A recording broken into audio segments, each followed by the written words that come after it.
আচ্ছা ভাবি, আপনারা কি খাওয়া দাওয়া করছেন? না এখনো করি নাই, আপনার ভাই খাবার আনতে বাইরে গেছে, আসবে তারপর। ওমা ভাবি, এটা আবার কেমন কথা? এই সময়ে বাইরে থেকে খাবার কিনে আনলে চলবো? বাইরের খাবারের যে দাম! আরে ভাবি, আমার গ্যাস নাই, চুলা নেই, রান্না করে খাবো কিসে? এই জন্যই তো আপনার ভাই বাইরের থেকে খাবার আনতে গেছে। বেশি কিছু খাই না তো, ওই পাউরুটি আর কলা। ভাবি জানেন, বস্তির মানুষগুলো কিন্তু বিশ্বাসই করতে চায় না আপনারা যে গরিব। কেন বিশ্বাস করতে চায় না কেন? এই যে আপনাকে চলাফেরা, আবার তার উপরে গেছে খাবার কিনে আনতে। আরে আমরা তো এমনিতেই কষ্ট করে চলি। আমরা নাই এখন গরিব হইছি, আমরা কি আগে গরিব ছিলাম? আগে তো বড় লোকই ছিলাম। শোনেন, আপনার ভাই সেই বড় লোক থাকা অবস্থায় যে কিপটা ছিল, কি যে কিপটা, আর এই গরিব হওয়ার পর কিপটামি যে এমন বাড়া বাড়ছে, আমার জীবনে সুখ বলতে আর কিছু নাই ভাবি। আরে ভাবি, ভাবি আমি না পাঙ্গাস মাছ দিয়ে আলু দিয়ে ঝোল রাঁধছি, চলেন একসাথে খাই। পাঙ্গাস মাছ না? তোমার লাগে গরম গরম বিরিয়ানি নিস। ও আল্লাহ ভাইজান, এখানে তো অনেক টাকার বিরিয়ানি, এত টাকা পাইলেন কই আপনি? এই কও না কেন ভাবি রে, এত টাকার বিরিয়ানি কই পাইছো? নিশ্চিত আজকেও তুমি লাইনে দাঁড়াই খাবার আনছো, তাই না? বললেন না আর ভাবি, কিপটাম বাইতে খায় না, খাবার লাইনে দাঁড়ায় নিয়ে আইছো। হ্যাঁ হ্যাঁ, ওই যে রাস্তাঘাটে কিছু বড় লোক থাকে না, ওই গরিব মানুষ করে খাওয়ান দাওয়ান বিলায়, তো এক জায়গায় দেখলাম এমন বিরিয়ানি বিলাইতেছে, আমি যে হাত পাতলাম আমারও দিল। পরে চিন্তা করলাম এক প্যাকেটে তো আমারই হয়ে যাবো, আমার বউটা আছে, আমি দেখেন আমার বউটার লেগে একটা প্যাকেট দেন, তারপর আরেক প্যাকেট বাড়া দিছে, 2 প্যাকেট পাইছি। ভাই এটা আপনি কি করছেন? হ্যাঁ, কেউ হাত পাইতা খাবার নেয়? হাত পাইতা খাবার নেয় হয়েছে ফকিন্নিরা। আপনি হয়েছেন আমগো মতন গরিব মানুষ, আমগো মতন গরিব মানুষের ইজ্জত আরো বেশি। কি আর করবে কোন ভাবি, টাকা পয়সার যে অভাব আমাগো, তাই আপনার ভাই হাত পেতে খাবার আনে। আর এই যে খাবারটা আনছে না, এক বেলার খাবার হয়ে গেল, এক বেলার টাকা বাইচে গেল, ওই টাকা দিয়ে আমরা আরেক বেলা খাইতে পারবো। ওই যে যেই টাকাটা বাচ্চা গেছে ওইটা দেবার রাইতে খাওয়ান কিনতে হইবে। হ্যাঁ, ওই যে সবাই নাকি আমাকে বড় লোক মনে করে, সবাই এসে দেখা যাক আমার স্বামী যে বাইরে হাত পাইতে খাবার নিয়ে আসে, সেই খাবার আমারে খাওয়াই। রিজিকের মালিক আল্লাহ, আমি বিরিয়ানি যে তাই এই বছর খাই লই। ভাবি আপনিও বহেন আমগুলোকে।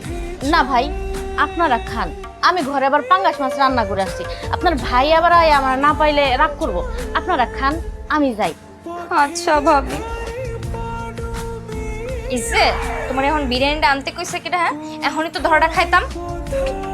এত কিছু মনে থেকে কি খাবার দাবারের যে লোভ, এটা কন্ট্রোল করা যায়? সবসময় ভালো মন্দ খাওয়া অভ্যাস তো। আচ্ছা এরপর থেকে মনে রাখবো, এরপর থেকে রাখবো, আজকে এটা খেয়ালই চলো।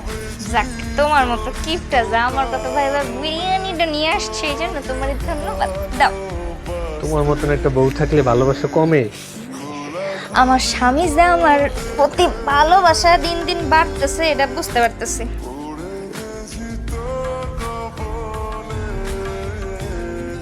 এই যে ভাই, আপনি কি এখানে থাকেন? হয়। ও আচ্ছা, এখানে সাইদ ও তার স্ত্রী থাকে, চেনেন ওদেরকে? ওকে চেনবো না কেন? ওকে তো ঘর ভাড়া আমিই করে দিছি। কিন্তু আপনারা, ও বুঝতে পারিস, ওরা তো কয়েকদিন আগে বড় লোক ছিল, তাকে তো বড় লোক আত্মীয় স্বজন থাকতেই পারে। আপনার তো আত্মীয় স্বজন না? হ্যাঁ ওইরকমই আর কি। আচ্ছা ওদের ঘরটা তো আমি চিনি না, একটু চিনিয়ে দেবেন? কেন দেবো না, আসেন আমার সাথে, চলে। আসেন। আচ্ছা আপনার নাম কি? আমার নাম তো রমেশ মিয়া।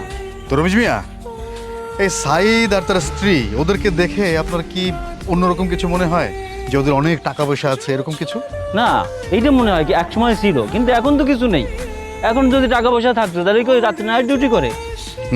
আর এরকম বস্তিতে থাকে নাকি?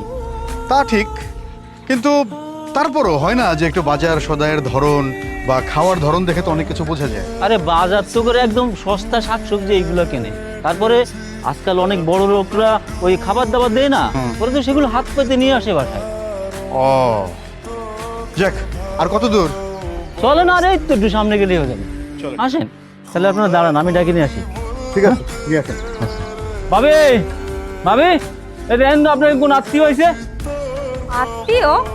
হয়, আমার তো তাই মনে হলো। অফিসারের মতো দেখতে কেউ? হ্যাঁ। বুঝছি। আরে স্যার, আসসালামু আলাইকুম স্যার। ওয়ালাইকুম আসসালাম। গরিবের বাসায় আসেন, আসেন স্যার, ভেতরে আসেন, বসার ব্যবস্থা করি। না না, ভেতরে যাবো না, এখানেই ঠিক আছে। আমি বসে বসার ব্যবস্থা করতেছি। এই চলো দি। ভালো আছেন আপনি? আর থাকবো কেমন স্যার, গরিব হওয়ার পর থেকে জীবনটাই তো পাল্টে গেছে। স্যার বসেন না। Thank you.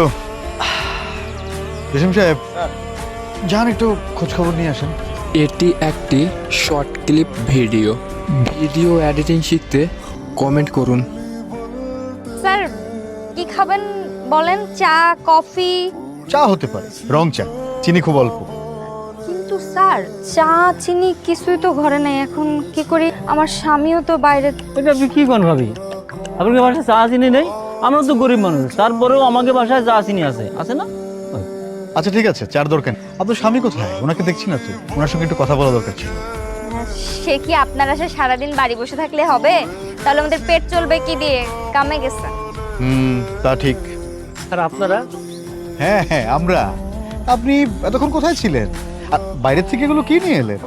ও এইগুলা ওই ব্রয়লার মুরগির আপনার ঠ্যাং, কলিজা, গিলা এগুলো আছে না, কম দামে পাওয়া যায়, এগুলা কিনে নিয়ে এসেছি। আমগো তো আর একটা মুরগি কেনার মতো সামর্থ্য নাই। ও ভাই, আপনি কি কিনে আছেন? এই মুরগির ডানা বা এগুলো সবাই তো ফেলা দিয়ে আসে, তাই আপনি টাকা দিয়ে কিনে নিয়ে আসেন? আমরা মুরগি কিনলে ওই ডানা বা ফেলা দিয়ে আসি, এগুলো কেউ টাকা দিয়ে কিনে না, না? কি আর করবে ভাই, আপনার ভাইজান তো এতদিন আমার আদর যত্নেই রাখছে, কিন্তু গরিব হয়ে যাওয়ার পর তো ওর হাতেও কিছু নাই। যা আনতেছে তাই তো আমাকে কপাল, ভাগ্য, সবই ভাগ্য আমাকে। ভাবি, এত কিপটেমি করলে চলে? আমরা তো গরিব মানুষ, তারপরেও তো আমাকে একটা মান সম্মান আছে না? অবশ্যই, মান সম্মান তো আমাদের সবারই আছে। কি অবস্থা?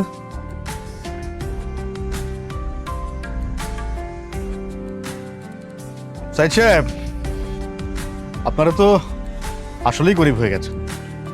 একটা কাজ করি, আপনাদের ফাইলটা যত তাড়াতাড়ি সম্ভব ক্লোজ করে দিই। হ্যাঁ, মানে কি বলেন স্যার?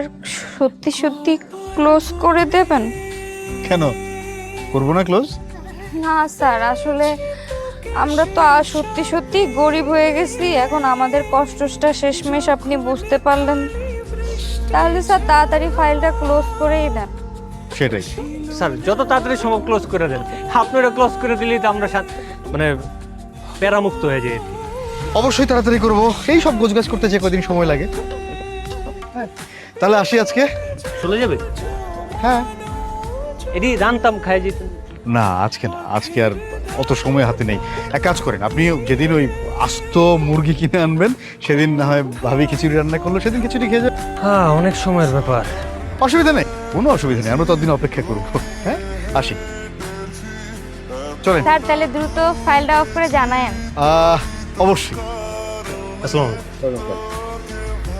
ভাবি, আমরা আসি, আসো। যা, তুমি সঠিক সময়ে মুরগির ঠ্যাং, গিলা, কলিজা কোত্থেকে নিয়ে আইলা? কাহিনী কি হয়েছে শুনবা?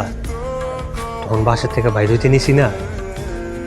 না তারপরও হয় না যে বাজার সদাই করার ধরন বা খাবার দাবারের ধরন দেখে তো অনেক কিছু বোঝা যায়। আরে এইসব কি করেন আপনি?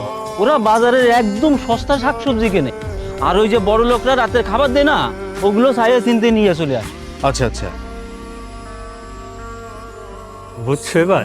তার মানে তোমার মাথায় এত বুদ্ধি, তুমি ওদের আসতে দেখে এগুলো নিয়ে চলে আসছো? আরে আর কইও না। শোনো না, এইবার একটু আমাকে বাড়িগুলা। সেইটা ঠিক আছে, কিন্তু বলা তো যায় না। এই যে অফিসার, এই অফিসার অনেক হারাম, গালি দেওয়া যাবে না। এই অফিসার অনেক চালাক আছে। তুমি আমাদেরকে না জানায়া পিছনে পিছনে তদন্ত করতে পারে, তখন যদি ধরা খাই যায় তাহলে এত কিছু করে লাভ কি হইল? আর কয়েকদিন ট্রেনে রিক্সা চালাইতে দাও। হ্যাঁ, তুমি এখন রিক্সাও চালাবা? আরে রিক্সাতে যাত্রী উঠাবো না তো, মানে রিক্সার মধ্যে গরিব ছাইজা রিক্সাওয়ালার মতো ব্যাজ বসে ধরা বিভিন্ন জায়গায় বসে থাকবো, মানুষজন কয়েকদিন দেখলে এমনি বিশ্বাস করবো যে সত্যি সত্যি গরিব। আরে অভিনয়। আরে বাটপারে, আমার জামাইটা এত বুদ্ধি নিয়ে ঘুমাও। তো বন্ধুরা, আপনারাও চাইলে এই ধরনের ভিডিও বানিয়ে ইনকাম করতে পারবেন। ভিডিও এডিটিং শিখতে কমেন্ট করুন এবং আমার সঙ্গে সরাসরি যোগাযোগ করার জন্য মেল করুন। আমি আপনাদেরকে ভিডিও এডিটিং শেখাবো আমার সেকেন্ড চ্যানেল, যার লিংক নিচে ডেসক্রিপশন বক্সে দেওয়া আছে। ওখানে একটা কোর্স লঞ্চ করেছি যেখানে বেসিক থেকে অ্যাডভান্স লেভেল পর্যন্ত ভিডিও এডিটিং এর সম্পূর্ণ কাজ শেখানো হবে। তাই দেরি না করে সেকেন্ড চ্যানেলটিকে সাবস্ক্রাইব করে রাখুন এবং আপনারাও এই ধরনের ভিডিও বানিয়ে সোশ্যাল মিডিয়ায় আপলোড করে ইনকাম করুন। ধন্যবাদ।